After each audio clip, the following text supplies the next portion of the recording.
My name is Gary Butterfield. My name is Cole Ross. And you're listening to Watch Out for Fireballs. It is a Games Club podcast. And this week we're talking about Super Bomberman 2, which is an action game developed by Produce and published by Hudson Soft for the SNES in 1994. Yeah, SNES summer continues. Mm-hmm. Yeah. I am A-okay with that. Yeah, me too. I like Bomberman. Mm-hmm. I have a little soft spot for Bomberman. He's a good little guy. He's a little chubby, he's a little guy. Yeah. You know, he's a little fat guy who runs around dropping bombs. I don't know. It's like the good version of the boss for Metal Gear Solid 2. Yes. You know, compare the fat man to Bomberman. Mm-hmm. And it's no contest. Oh, yeah, no. I think it would be illegal. Slaughter Okay, laws. That would be slaughter laws. He's too big. Yeah. When I imagine Bomberman, I imagine them as basically the size of cats. Yep. I don't imagine them the size of people. I think of them as just little guys. Otherwise, it gets kind of scary. It does get kind of scary. Yeah. Yeah, I don't like it. In this, you play a robot named Bomberman. You're attempting to save the world from the 5 dastardly bombers by attacking their space station. None of that matters. Nope, not at all. Yeah. You're just a little dude. You drop bombs. It's a game. It's very gamey. Yeah, it's extremely gamey. This is my pick. For September, we did a little bit of swapping around because October we get horror month. But this is a massive franchise that we haven't covered yet. In the past, we were saving it for when we still did actual games at the table at live shows. Mm-hmm. You know, I think was one of the reasons that this didn't come up. Our not covering this is not out of lack of affection. Specifically, the SNES Bomberman game, Super Bomberman 1 and 2. These are games that were frequent rentals that I would play with friends. Like it would be a weekend thing where we would sit down and play campaigns co-op with them, even if we did it a bunch before. Super Bomberman 1 has a co-op campaign, which I played before. And Bomberman is just good, clean fun. Mm-hmm. I know that makes me sound like fucking Andy Griffith saying that, but it just is. This is an arcade game, style play. Yeah. We haven't done one of those for a little bit. We also, one of the things that happened this year with scheduling, and people probably noticed, is that a lot of our vanity picks have been chosen for length because we're doing long games otherwise. Yeah. That's something that I want to keep an eye on next year. Yeah. As a thing. It's okay to pick short games and stuff like that too, but we want to vary it a little bit. Yeah. Here, I think, is the goal. This game is short and the basics are pretty simple. So this will be a short episode and a little bit weird. There's not really a lot of narrative. We're just going to describe what playing Bomberman is like. Yes. If you don't understand, and hopefully remind some people that Bomberman is a good little dude. And as I said before, good, clean fun. Yeah. Incredibly good, clean fun. All of the magic happens in the moment to moment. Right. Yes. And learning to adapt to the situations that kind of arise. This is a very strategic game, really. So like an action strategy. Yeah. You know, like I've seen this described as a puzzle game, and it isn't. No. There's some forethought required in this, and you can trap yourself. So you end up having that kind of Sokoban thing that can happen, where you kind of fuck yourself over. But action strategy is kind of how I like to think of this. Yeah. Puzzle is weird. Maybe in certain single player circumstances, like some of the stages in this game and the campaign are, puzzle like, but yeah, a little bit. Yeah. So your play in this happens from a top-down perspective on stages that are laid out like grids. The grids are made up of the spaces where you can walk. There are soft blocks and there are hard blocks. The difference between them is soft blocks can be blown apart with your bombs and hard blocks cannot. Yes. And you're Bomberman, little fat guy, and you drop little perfectly round cartoon bombs. After a short delay, these explode on the cardinal directions. Yes. Around them. These will destroy soft blocks. They'll kill whatever they touch or damage, including the person who placed the bomb. Right. And this, you can cause chain reactions. Bombs will detonate other bombs. Yep. And so what you're doing is you are constantly being aware of where you are on the cardinals, and keeping a safe distance and getting off the axis. Yes. With things.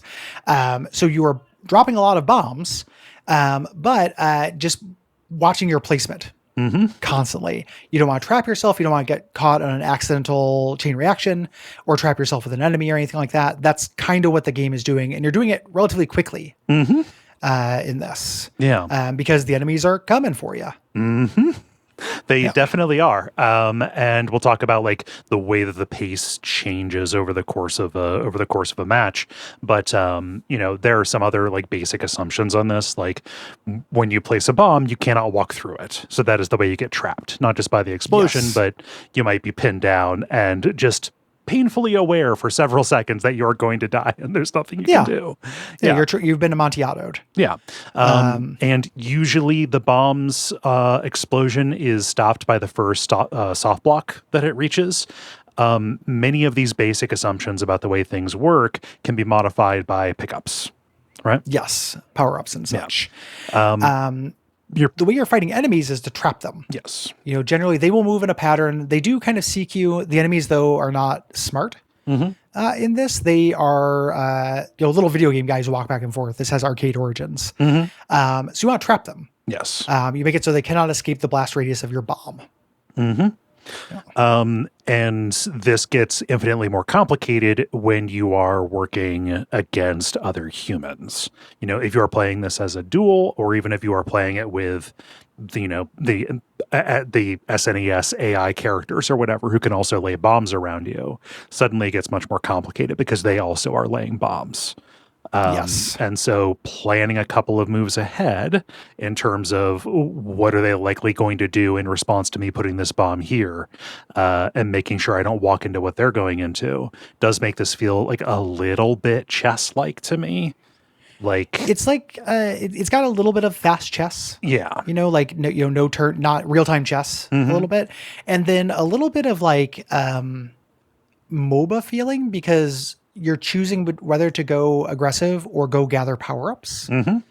Like the same way that, I mean, I haven't never played a MOBA. My understanding though is you kill deer and those deer give you experience, and then your ultimates get logged on or whatever. Maybe. But you know that's what you're doing instead of attacking. You know, so do I go harvest the field? Yeah. You know, do I go reap? You know, what the fuck? Or do I just sow some bombs? Yeah. Through here. And those power-ups make a huge difference. Basic power-ups that you can get, these are only contained in soft blocks. They change your speed. They can change whether you can move over soft blocks or bombs, and then give you extra bombs you can drop at a time and increase your blast radius. That's really big. And what's really cool about this game is both the speed and the blast radius one can be detrimental. Yes. There's a sweet spot.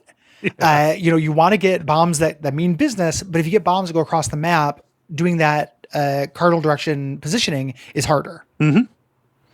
Yeah. Suddenly, like you're always only going to be in danger if you're like north, south, east, or west. But given the way things are laid out, you might have to run pretty far to get off axis from one of your bombs. Yes. If there's no way to get to get out of the way there, like extending your bomb's blast radius up to 9 squares is one of the quickest ways to accidentally get yourself killed. Yes. Yeah. So there's certain power-ups you're not going to want to get at this point. And then this is contrasted with the ones that are always beneficial. Yes. You can get ones that allow you to move bombs. So kick them or throw them. Those are both, incredible. And then different kinds of bombs. So the best one, the game-breaking one, is the remote control bomb where you set the detonator. That is absolutely goated here. But you can also make your bombs explosions pass through obstacles, and then slime bombs that bounce around. Yeah. Slime bombs that bounce around are pure chaos mode. Like there is no way to use those with intention, I found. I was wondering whether there are absolute D-bags who treat this like Final Destination Fox only. Oh, possibly, maybe. You know, because it does feel like Smash Brothers with obstacles. Or not obstacles, items when you play it. Like, it feels like fun Smash Brothers. Yeah. Even without the slime bombs, it's pretty chaotic. You know, you are keeping track of a lot of information. Like, yes, there's a chess element, but you're also keeping track of a lot of information at once. And then also a rough idea of how long bombs are on a timer. Yeah. There's an inherent chaos to this. Yeah. You know. I think anytime there is a game that is competitive that has chaos built into it, there are going to be, no fun netties who are going to say, well, no, you didn't win because you cheated and you used that. Or, hey, everybody, let's agree not to use the most fun thing in this game so I feel better about it. So it's an ultimate test of skill, and I've defeated you in the bomb dojo. No, as a thing, and then what? How about we play the game as it presents itself? Then they go home and somehow are better. Like, I don't know, like something has happened. They get a little award. Yeah, I don't know. It's real silly to me. So these elements useful in single player, but really really fun in multiplayer. Especially the more players you get. Yeah. It starts really slow. It snowballs. Everyone is very slow. You're placing small, low radius bombs. And then eventually everything starts rolling into absolute screen filling explosions where you can dodge just kind of the last minute. It's very satisfying. Yeah.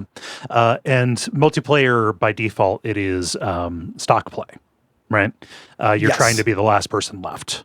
At the end of a round, kill everybody else, and you have certain amounts of lives, all kinds of different things. There would be new modes and stuff added over the course of the series. The series has been going on for longer than you think, and we're going to talk about that kind of in the development because the development details are very slight.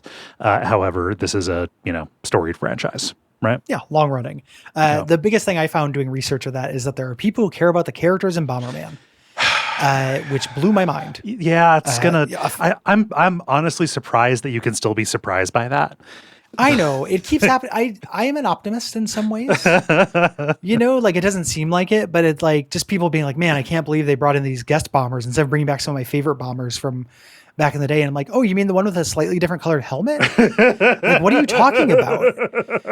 Like, Jesus Christ! Like, everyone kind of turns into the fake monkey mom."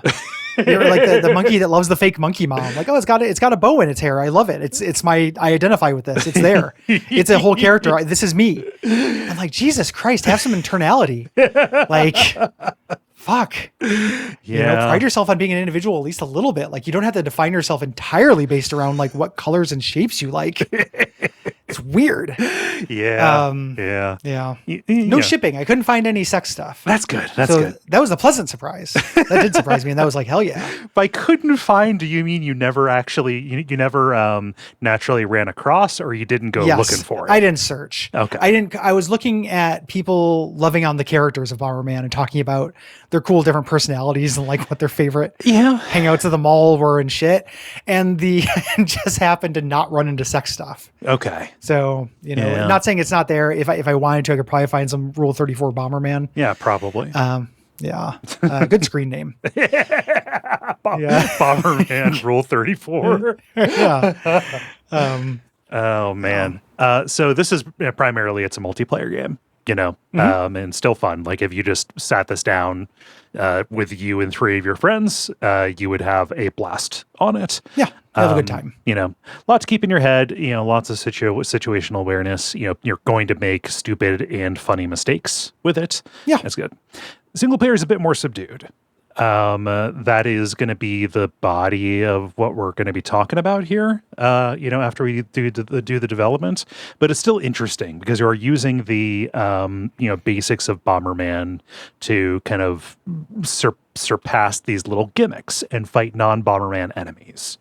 Yeah. And then there's boss fights that are kind of engaging as well. It's a light snack. Yes. Like, this isn't a great single player experience, but there's nothing wrong with it. It feels, went down smooth and fun. Yeah. Single player campaign. It's 5 sets of 8 levels, each with kind of a rough theme.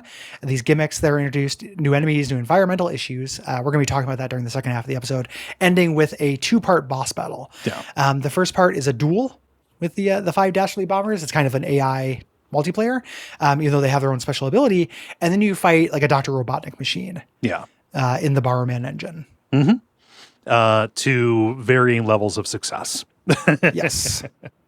Yeah. And that's kind of the basics of play. Is there anything I'm forgetting? Like, so much of this just happens in the moment to moment as situations arise, right? Yeah, not outside the gimmicks. Yeah. You know, one thing that's interesting, I mean, this is part of development, but one thing I think about it that's interesting about Bomberman is that these basics have remained unchanged since this came out. Yeah. What we just describes to a high degree of accuracy every Bomberman. Yeah. And that series has been around since the mid 80s. Every Bomberman asterisk that plays like Bomberman. Yeah, that isn't the shitty Pac-Man world, 3D spin-off. Yeah, it's a series that is mutated. They've tried to give it legs where it ought not have legs. Yes. Aesthetically, I adore this game. It is cute and colorful, which is a relief. You know, if you just walked up to a random person and said, all right, there's a game called Bomberman, what would it look like? They might describe something that is not like this. Yeah, right? I did the McVeigh ROM hack for it, and it was a little darker, but I crave that grit. I'm positive that was on Newgrounds. I'm positive some edgelord made that in Flash. See, it seems likely. Yeah, there. But yeah, it's a cute game. You're just little robots. It doesn't really feel like you die. Yeah, you know, it feels like you kind of go to sleep when you get bombed. The visual design on this really found its place on the SNES and arcades, I would say. The early editions of this, Bomberman was too skinny. He was like a little guy. Yeah. And he needs to be fat and have a huge head. Yeah. He needs a super deformed Bomberman. Like he needs to be like a little MODOK. Yeah. You know, 60% head. It needs to be chibi, right? You have to have that, what in less sensitive times we called super deformed kind of look. Less sensitive times when I just said it a sentence ago. Did you? Yeah. Yeah. Less sensitive times, aka 45 seconds ago. Yeah.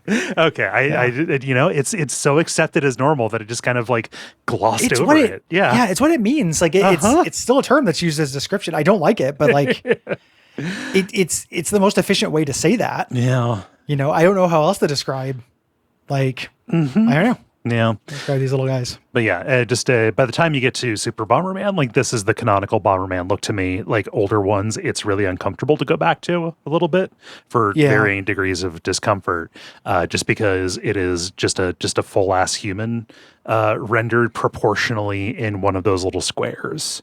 There's too much body.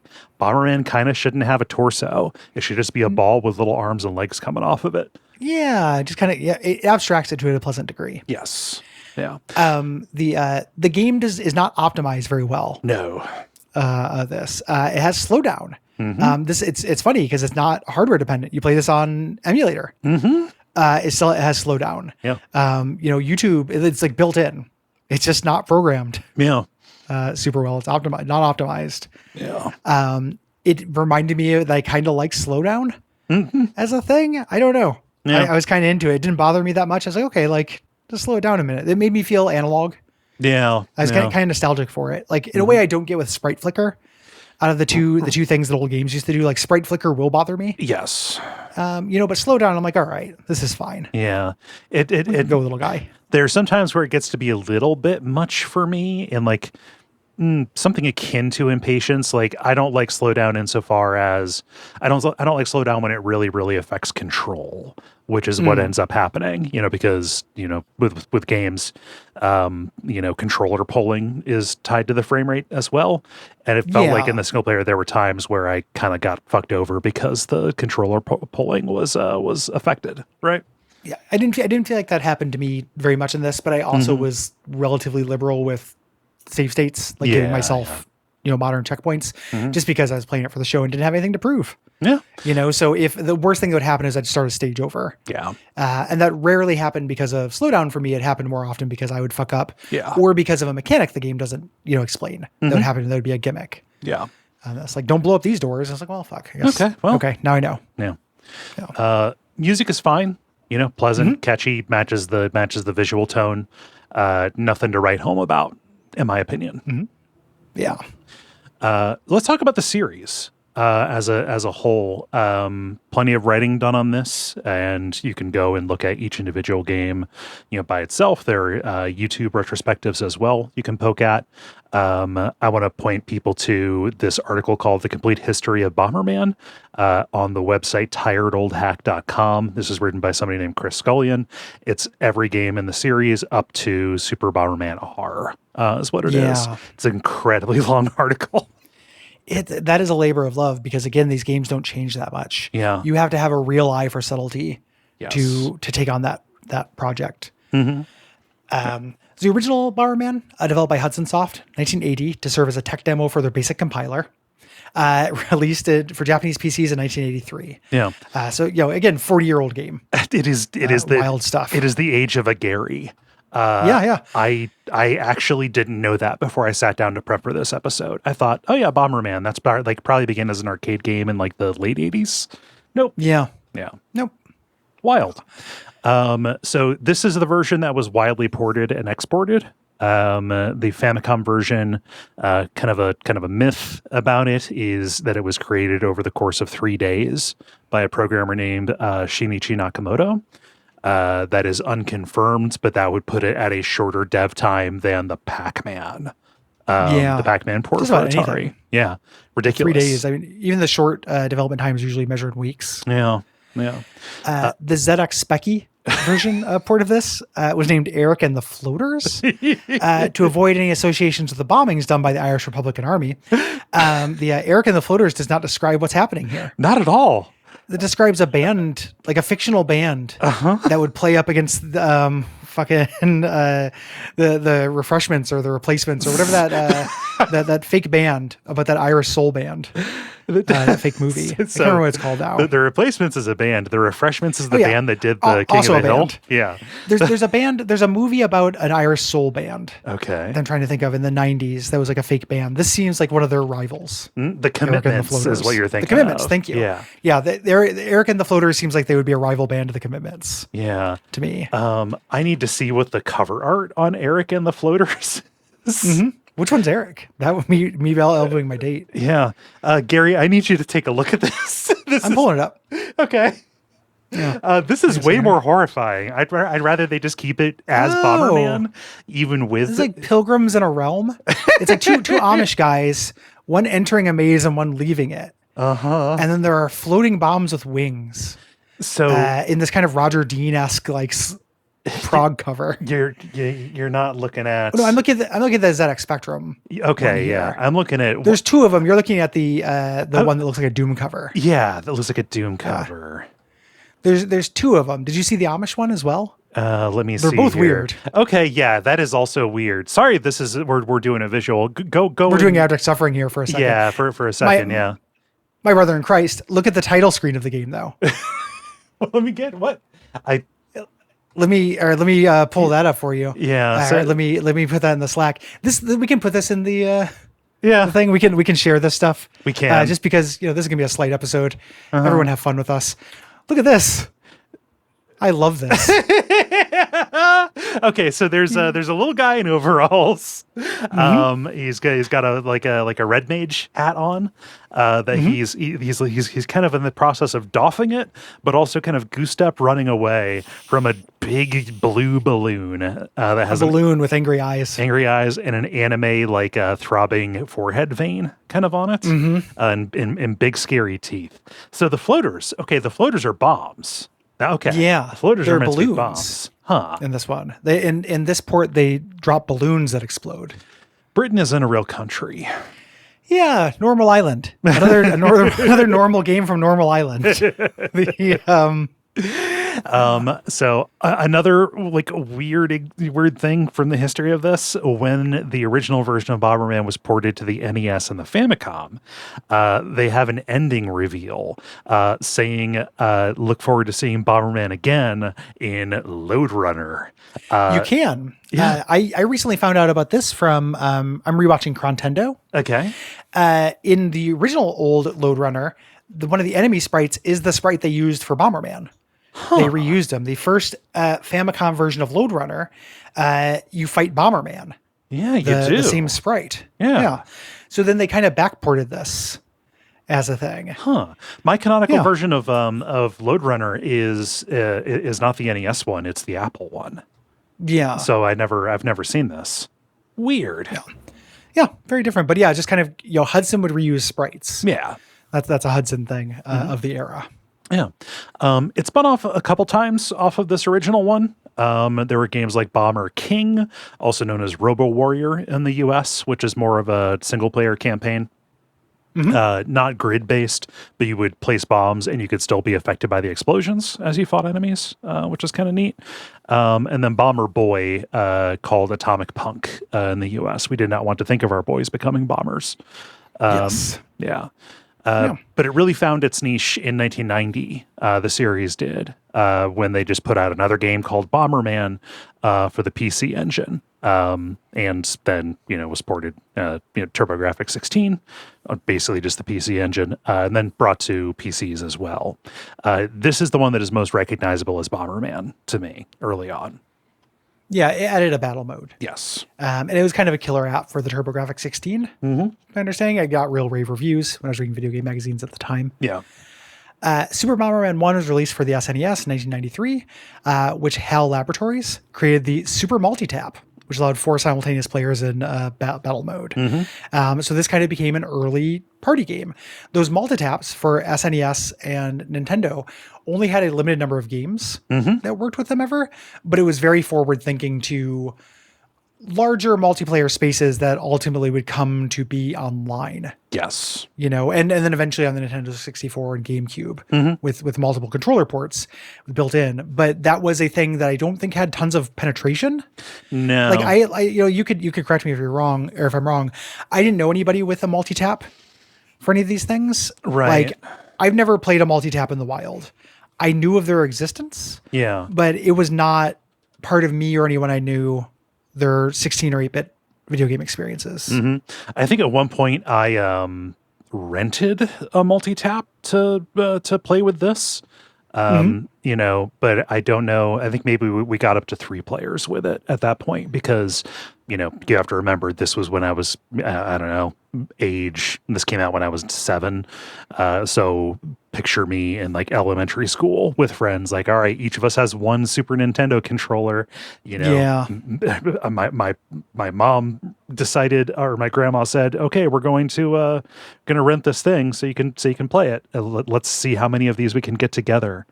Yeah. Most of the like the super multi-tap games that I can see on the SNES are sports games like FIFA, wrestling games. The Fire Pro wrestling games are a big one. But like Super Bomberman in some instances was bundled with a super multi-tap. Yeah. It's not like Fire Pro Wrestling had a huge saturation either. I know those games are well loved. Yeah. It's not like they were their cult favorites. Yeah. So big forward looking, late 90s, up through like Dreamcast and GameCube, obviously defined by having 4-player games.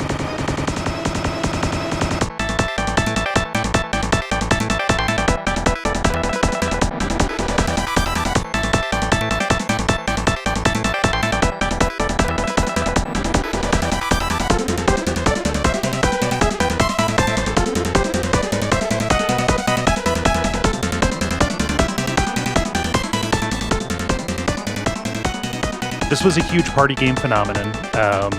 Maybe that was a little bit outsized by the fact that most of this was happening in video game magazines. Game magazines, their offices. And their offices and in other video game studios, right? Yeah. This was a whole phenomenon. Like occasionally there would just be games that would come up as sides in like GamePro or EGM back at the time, where it's like, it's like everybody here's playing Bomberman. It painted this frankly inaccurate picture of how like wacky and chummy those offices probably were. Yeah. I'm sure that they were having a good time with this. Some of the people were friends. Yes. This was before they were necessarily fearing they were going to be laid off every second of every day. True. Yeah. Super Bomberman 2, not a huge improvement over the original, very similar, added more arenas, more power-ups, and a new single-player campaign. And the Super Bomberman specifically series would continue in Japan until the 1996 release of Super Bomberman 5. That is some Mega Man levels of very similar game coming out. Yep. Thing. And then would get revived way later in 2017 for the Switch as Super Bomberman R. Yeah. That is the one where that people are very upset that they did not bring back the classic bombers because that one has, this sounds cool to me, unique bombers based on other Konami properties. Yeah. You can play as Pyramid Head. You can. In that game. We were joking about Fat Man. I didn't go looking for him because why would I? But I guarantee, there's a distinct possibility that there might be a Fat Man He's character. not in there. Oh. Instead, there's a Simon Belmont, which is cool. And then out of Kojima shit, you can play as a Jehudi. they fucking put in which I appreciate as a kick in the dick to Kojima. But it's Zone of the Enders content instead. Cool. Yeah. And it caused the backlash where people are like, why is it this instead of, and I couldn't tell you a Bomberman's name. Yeah. In a million years. Yeah. The idea of having that knowledge, it may as well be like esoteric lost knowledge. Right. Yeah. And it was probably never an official name, it just kind of made up by a localizer on the spot for a manual. Yep. Yeah. Yep. So Bomberman as kind of this competitive multiplayer game kind of hit a high watermark in the 90s with Saturn Bomberman in 1996. This just sounds ridiculous to me. I kind of want to try it at some point, but it sounds like way too much. Sega Saturn, using 2 multi-taps, you could play with a total of 10 players. Yeah. So something I have learned from doing Duckstream is I don't have the visual acuity for that kind of thing. I'd immediately get if lost. my guy's a little guy, I'll just lose him and stuff. I think 4 players is the sweet spot for Bomberman. But I understand, you have the same basic formula. You have to escalate somehow, right? You can't. You're just doing Bomberman over and over. What are you going to do? Yeah. The series would continue to grow and mutate from here. There are kind of 2 lines. You have reiterations of the basic Bomberman play, which is I think stale and iterative. It's called that. I like that Bomberman exists, but playing a modern Bomberman game is not that appreciably different than playing Bomberman 94. Yeah. Really. And then horrible experiments. Bomberman Hero, Bomberman Act Zero, one of which is super grimdark, 3D platformer.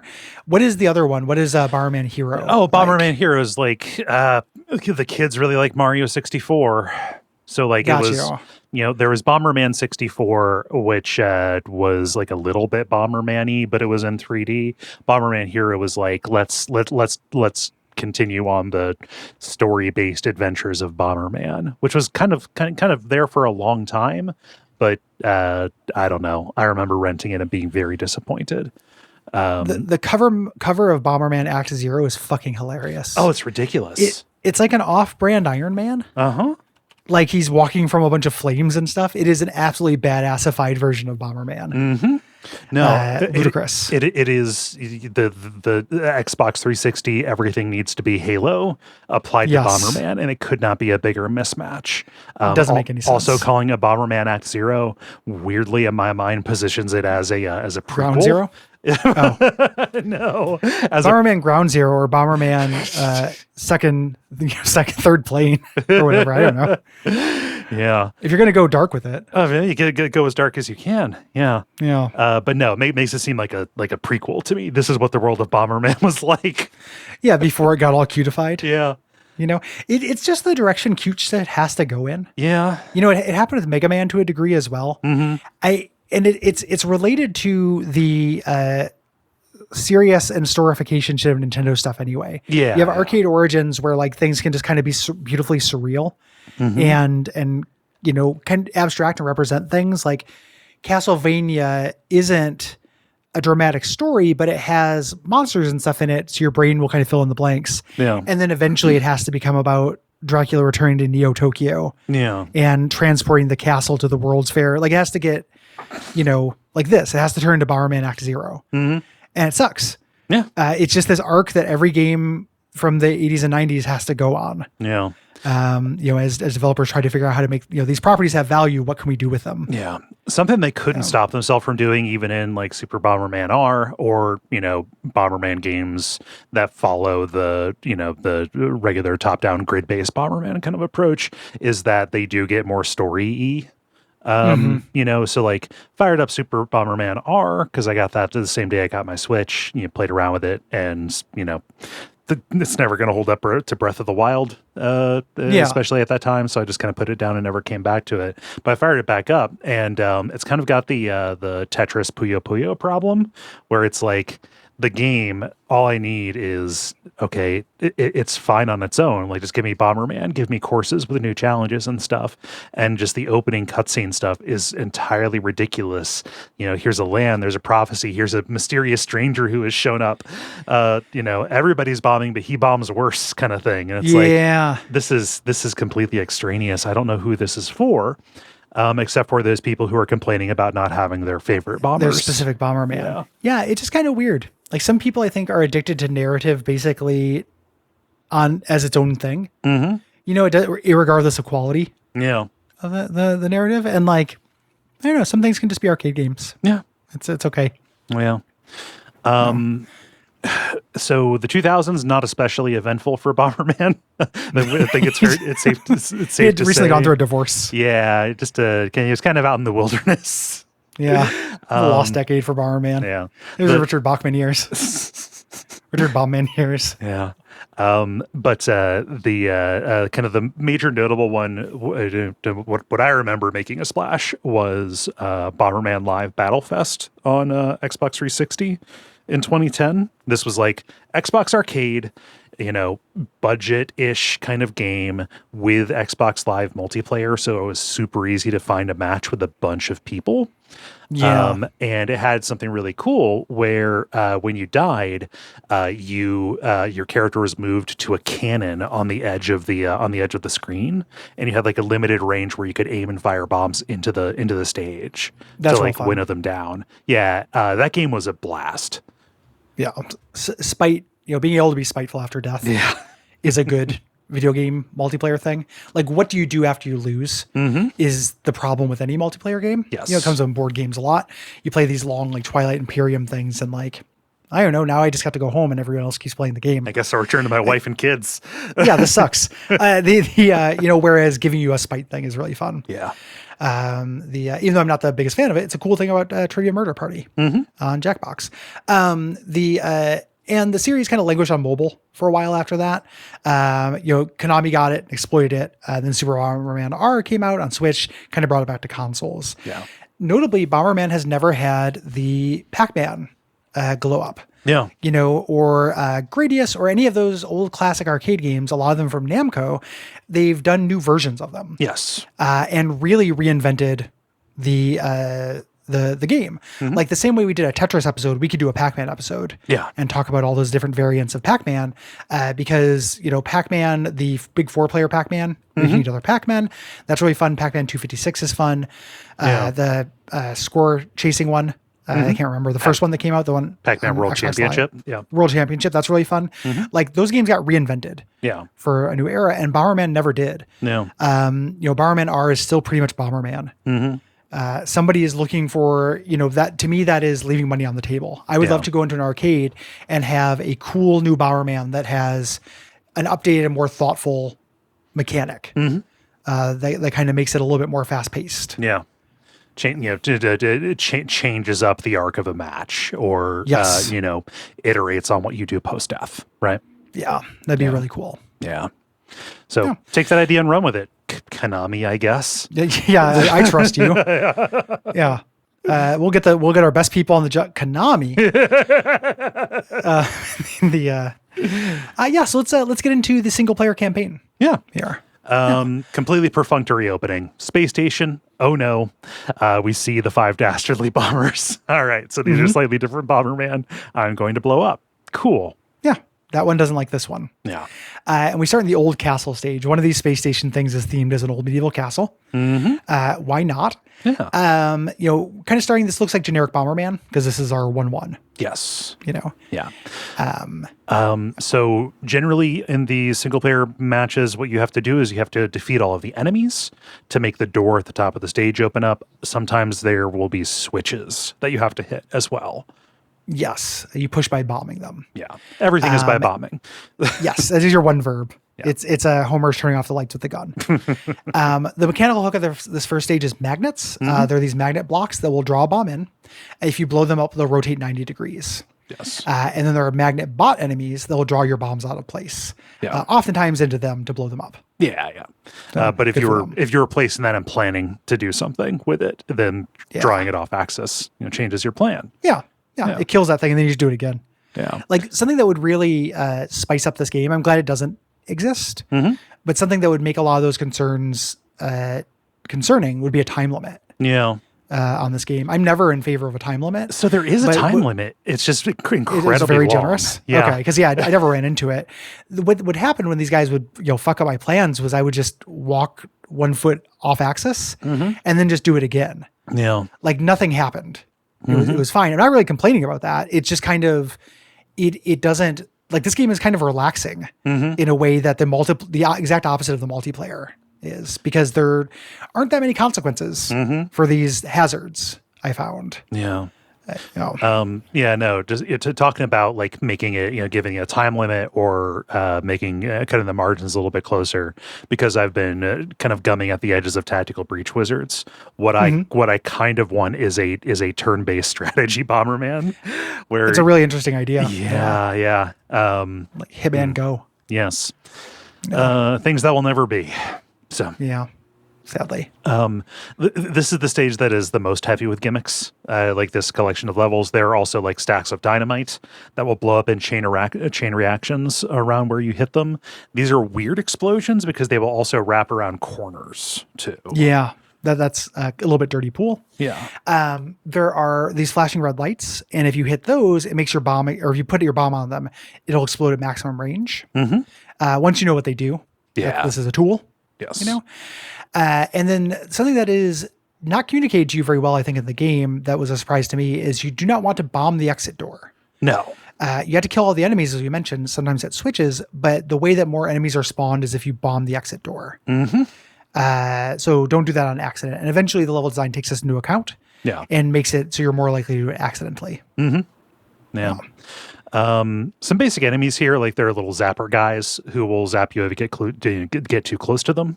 Kind of signaling to you that you want to set this in a way where they're going to walk into it, right? And setting a bomb next to an enemy is a bad idea anyway, because they're just going to walk away from it, right? Yeah. There are little floating bomb enemies that'll create little AoEs when they die, and then two hit enemies. And anytime, because it's an old arcade game, anytime you need something that is strong that takes a bunch of hits, let's get an Easter Island head in there, baby. Yeah, Konami hours. I am a little bit. I don't like the 2-hit enemies in this game very much. Yeah, it kind of upsets the rhythm of what I want. It doesn't feel right. The ones that change behaviors after you hit them once are a little fine to me. It's okay. Yeah. It just feels like the rhythm should be about how to hit them. Yes. A little bit. It's not a huge deal or anything, though. And that's it. You go through the stages with those gimmicks. We can't just describe the grid stages. You can look them up if you like. But that's what you're dealing with in this set of levels until you get to the boss, the Magnet Bomber. Yes. So these stages, you fight them directly. It's like fighting another Bomberman. And this guy lays magnet bombs that will be attracted to you if you get too close to them. Yes. So you have to keep your distance, or if they get attracted to you, then you need to, again, dodge out off axis. Yes. In a very limited time. Once you take these out, they kind of take their ball and go home and walk into another room at the top of the screen, and you chase them into their big Dr. Robotnik. Robot thing. Here. And this guy, his robot is a boxer. As befits an old castle. Yeah. Magnets, castle, boxers, like it's all makes perfect sense. Yeah, it's a big boxer that can only punch down. So you have to, AKA Jerry Seinfeld. Yes, thank you. Yeah. I got sidetracked trying to think, is there a comedian who boxes? Andy Kaufman wrestled. Yeah, but he doesn't punch down that much. No, it's the thing. Except for his whole wrestling persona, which was kind of making a show out of punching down. Yeah, heel kind of stuff. Regardless, it's easy to avoid. You just want to get your bombs with a high enough range, in here where you can lay a bomb at the bottom and then have it just kind of like hover into it. Yes. Into the explosion as it fires off. These robots are big. They're like 3 squares by 3 squares, and they usually kind of DVD screensaver around to some degree with variations. If they touch one of your bombs, they'll blow it up. So you're dealing with the timing here. You're placing the bombs at the bottom so it'll hit him, or to the side, and just making sure it will go off before he gets to it. Yeah. When you say blow it up, it sounds like it will still hurt it. It's more frustrating than that. Oh, yeah. He sweeps it up, is what I meant. It deletes it. It's as though a bomb never existed. Yeah. It does not blow it up. That would be great. You take him out, and then you see the space station, and 1/5 of the space station blows up, and you move on for your grisly task. It's like C-Lab. It's very C-Lab. Now it's time to blow up the next stage for the next bomber of the blast furnace. Yeah. This is like a big forge, big fire area. I don't know what they're functionally accomplishing here. It's Flame Mammoth stage. The soft blocks here, they're not things that are actually destroyed. These are like spouts of flame that will stop blowing for a little bit if they're hit with a bomb. But then we'll come back, which is a real problem. Like sometimes you're planning an exit through that. So this is a nice complication. Most stages have a furnace you can put a bomb inside. Doing so will ignite this huge explosion along this path of gunpowder on the ground. Also something to be very aware of. I never did this on purpose. I just did it on accident. So you have to be careful about this. Sometimes they'll just intermittently go depending on the stage too. They flash for a minute before doing it. So it's fair. But like, one of the things that if you've never played Bomberman that's kind of hard to explain is that your real estate is very limited. The number of paths you can use to dodge, you have to create those most of the time. You can't just jump out of the way. Like killing yourself getting trapped is the most common form of death in this. When we say little path of like gunpowder, it's not just like one row or lane that's taken up. It can be like half of the stage in some cases. It can turn corners and shit too. This round introduces movable blocks, this group of stages that can be pushed 1 square by explosions. The purpose for this is to push them into holes, so to create ground you can walk over.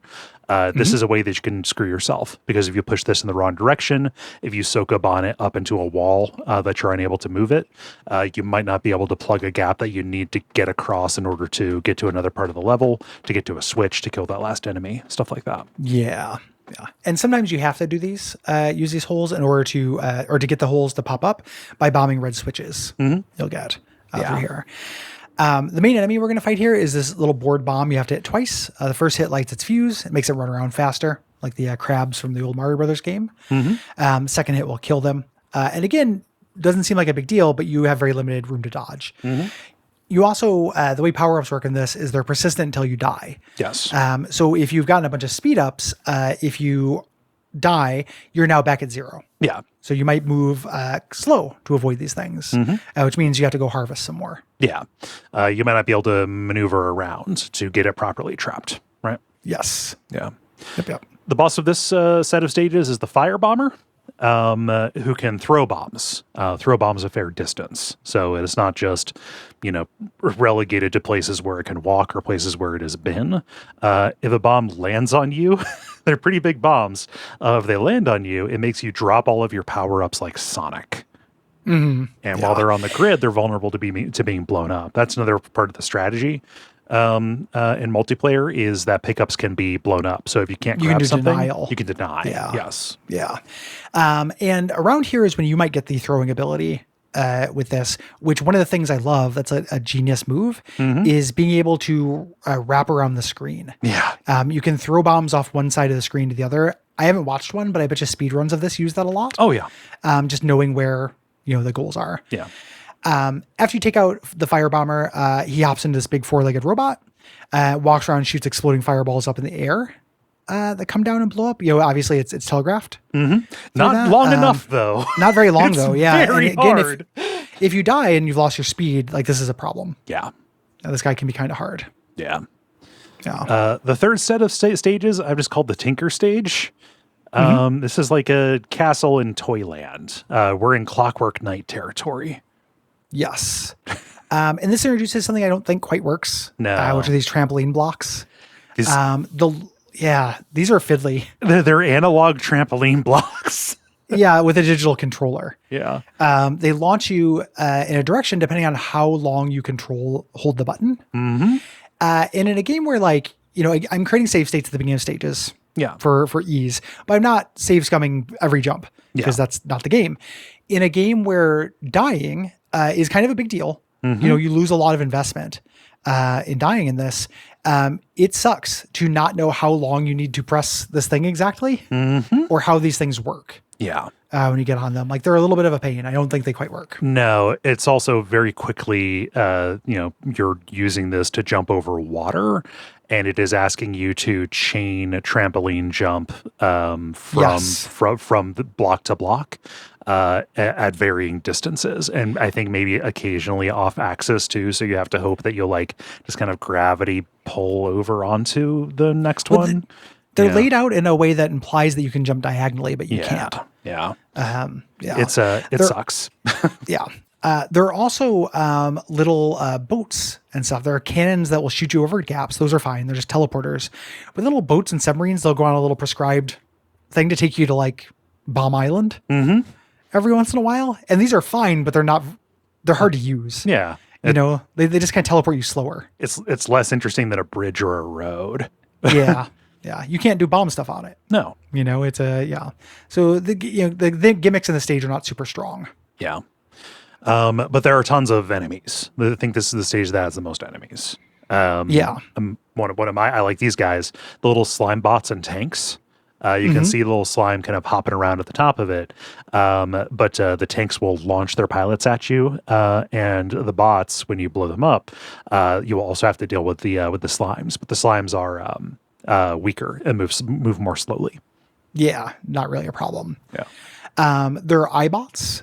These are invincible until you blast particular floor switches, knocking them down or knocking them out, which is good. Penguins that slide at you. I love that everything is a toy except for these are just like the penguins from At the Mountains of Madness. They're so scared.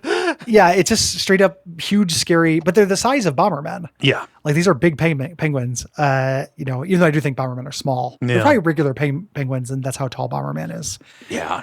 But they slide at you. They can't change direction, but they'll kind of shoot in a slide on their bellies at you. Yeah. Smiley face enemies that are super sleepy, so they just kind of park blocking places. And then ghostly enemies that can move through blocks. These guys break every rule, and I found them sneaking up on me, Gary. Yeah, they're a priority. Yeah. Before you start working on, since you can clear out the enemies in a stage, and that's one of the goals, you do enemies and then switches. Yeah. Was my order of operations. And we've started into these stages that are multi-screens long as well around here. So enemies that are on the other side of the screen are not going to be too much, not going to be a problem. You can kind of slow and steady this. Yeah. I will play every game like creeping behind my shield in Dark Souls, and you can even do that with Bomberman. Yeah. The boss for this stage is the pretty bomber. Every crew needs a person whose gimmick is gotta have girl. a lady. Yeah. You gotta have a lady. She plants little heart bombs that will walk towards you a little bit and then explode. Yeah. Not super different than the magnet bombs, except they move on their own. It is not just in response to you being close to them. Yeah. Yep. And then her robot is this gigantic evil sun. Yeah. I don't know why that is. I mean, it obviously has to do with toys and women. These stages are very very consonant. Yeah. It is the scariest sun face in a game until Chrono Cross came out with that boss son of a gun. It beats the Mario 3 one. Yeah. Oof. Yeah, no. Way scarier than the Kirby sun. It hovers around. This is the one that I had the most problem with blanking out my bombs when it rolled over them. And it also shoots out hearts that'll vaguely home in on you. The boss robots eventually start getting to be damage sponges, too. Yes, they take a lot of hits through this. One thing that's interesting about your bombs is that because most things just die in one hit, you can increase range but never power. Yes. So at some point you just have to, it becomes a little bit of an endurance test for this. And this is the most mobile one. The next one, hilariously, is a spaceship stage. I love that in the space station, we finally have a space themed one. It's stage 4 of this, which is a techno kind of zone. Yeah. Here. These zones have a feature on them that are these indestructible orbs that will follow tracks or conveyor belts. Just a nuisance. They can block your way, but if you end up caught on the conveyor belt on the path that it's moving, they can push you off the stage.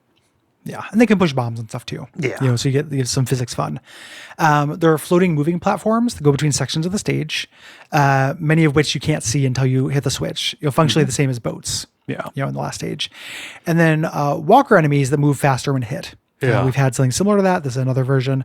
Bomb gobblers, which will eat bombs. Gobblers. Bomb gomb. The bomb gobbler, which will eat bombs. And then little Roombas that leave soft blocks behind them. Yeah. They'll fill in what you've been destroying. Yep. And can trap you. Yeah. Yeah. The whole group of stages is slightly puzzly. But like 4-3, I made special note of because this is explicitly puzzly. There's the switches that you need to hit, binary on and off, and your bombs have splash radius. These are arranged so that they're at intersections in irregular patterns. So you have to kind of play lights out, laying them so you hit so that they will all turn on at once so you can proceed. Yeah, which is fun. Yeah. That's a cool idea. What you get rid of the enemies, it's actually just a little puzzle. And appropriately, at the end of this, we fight the brain bomber. Yeah. I couldn't figure out what this guy's gimmick was. He just moved really slow and his bombs didn't have a lot of reach. He's doing mind chess at you. Okay. He's trying to outwit you. He won an intellectual victory even though I blew him to bits. His power is that this is the only Bomberman that's sentient and feels pain when you kill him. This is the only Bomberman that will haunt you. Yeah, this is the POW Bomberman. And then once you kill him, he turns into a large Bomberman robot that walks around, leaving behind huge bombs. Yeah, explode around the corners of the grid. That you can blow up, similar to the 6 of dynamite from the first stage. Maybe that's the gimmick. Like by himself, he's super weak, and he run. You beat him easily, and he runs away, and then comes back as Mega Bomberman to beat you at your own game, but better. Sure. I don't know. Maybe. Yeah. He was beating me at my own game, but worse before. Yeah. It's I don't know. I don't know what the gimmick is for Brain Bomberman. I don't think about stuff like that in these games. Like it's not, you're just sitting there like smiling, like that one's Homer. That one's later. You just kind of go. I felt like I was missing something, right? Yeah. Yeah. Yeah, maybe. It just, these games put me into a childlike state. I'm not really questioning things in this. Yeah. The next stage is the dark stage. This is annoying. I don't like this. The stages in this world are dark, and you have to lit up by bombing these light panels. Yeah. And there are invisible landmines. They're only visible once you get right next to them. Yeah. So you have to play this very slowly. You can blow up those landmines, but if you walk in the dark without knowing they're there, you'll blow up. Yeah. A lot of cheap deaths in this. I don't know how to escalate difficulty on a single player Bomberman. No. I'm not saying that like there is a more obvious difficulty arc for this, but I found this annoying. Like, kind of as a stage gimmick. I agree. I don't like being forced to move slowly. Like make it into make it into a puzzle. That's fine, but don't just punish movement. Yeah. And they had like a perfectly good thing here, which is the floor cracks, right? Yeah. Gives it like a Sokoban like quality. You have to plan your movements. Yeah. Yeah. So you can walk over them once, they crack. You walk over them again. You can walk over them twice, and then they turn into pits. Yeah. There's a cool new enemy here that it brings in a little bit of strategy. There are like these, I read them as like fish robot looking things that can only be damaged from they can only be damaged from the side, I guess, is what it is. So you can't bomb them head on. You have to like lure them into the crossfire of a bomb that you placed elsewhere. Yeah, or surround them. Yeah. Something like that. We get to 5-5. This is irritating. Like it is this big C-shaped stage littered with invisible mines. This is what I was thinking about. Yeah. And blocks you had to push to make a path. And almost every space is a mine. So you walk one space, reveal the mine, bomb, walk back a couple spaces, left and then down to get out of the way, then move forward, move the block, and then repeat that. Yeah. Over and over and over and over. And you want to do this in the dark because if you turn on the lights, you're going to have to kill these spiky guys that are on the upper side. Yeah. And you can't get back to that light switch to do it. Unless you are throwing bombs because you have to go through this one-way pit minefield thing. Yeah. When we say, these spiky guys, it's the spiky guys who are invulnerable when the lights are on. Yes. Yeah. So you're choosing being able to see where you're going or... it's like Doom 3 in that respect. But it's irritating. Like, I don't know, Bomberman in the dark. Yeah. That should be a teenage sex move, not a love. You know, Yeah. should be 7 minutes in heaven. Little much. Yeah. Yeah. The boss for this set of stages and the final boss for the game is Bomberman's rival, Plasma Bomber. He's the yellow Bomberman with a lightning bolt on his helmet. He throws the spiky blocks that will pierce through soft blocks. This is the first of these kind of arenas where there are soft blocks around, blocking your, hemming you in, that he does not have to heed, but you do. Yeah. And then the final boss is this big Viking skull ball kind of thing with 2 arms. Rams around, spits out these ghost skulls that track around. Yeah. And this guy is so tanky. Yeah. Very, very difficult. And then you get this hilarious ending when you destroy him. This betrayal. Plasma Bomber walks out of his robot ready to face you, but then the bot shoots him in the back. And explodes and reveals this gigantic beholder eye. So it's a multi-phase boss fight where the bot is on your side or betrays him so he can fight you. Yeah, the real enemy was an alien who, was using the 5 dastardly robots. Yeah, fucking, I don't know. And how that's so much better than explaining, in the year 20XX, Bomberman, has gone from every city to city in the new city states of Neo America. Bullshit. Okay, that's kind of fun. Yeah. Weird. And now I'm fighting a beholder. Cool. Okay. All right. Yeah. No. Yeah. Not quite, but it is kind of shades of I'm playing Shinobi 3 and then suddenly here's Spider-Man. Here's Spider-Man. Yeah. I was thinking about that recently too. Spider-Man that turns into Batman. Yeah. That turns into a Batman symbol. Yeah. A Batman symbol and then a Batman with bat wings, which I don't think has happened in the comics. It's wild. It's beautiful is what it is. Yeah. Yeah. Yeah. Very good. Ends on what you think is going to be a cliffhanger. The space station starts exploding and Bomberman is panicking. Then it blows up, sending this big, the spark kind of spiraling toward the camera. Oh, it's Bomberman. Yep. He's dead in space. But post credits, he falls back to Earth. He's fine. Yeah. Yeah. And he's immune to fall damage. Adding fall damage to Bomberman would be a real problem. It's there, but it never comes up. It never comes up. It's why you die when you fall into a pit. Yes. And that's Super Bomberman 2, which you could do a lot worse for like 2 very light afternoons. Yeah. It is at its most fun multiplayer, obviously, but the single player doesn't like train you to play the multiplayer really. Not really. That's something that I don't think that would really come about until shooters. Yeah. As a value.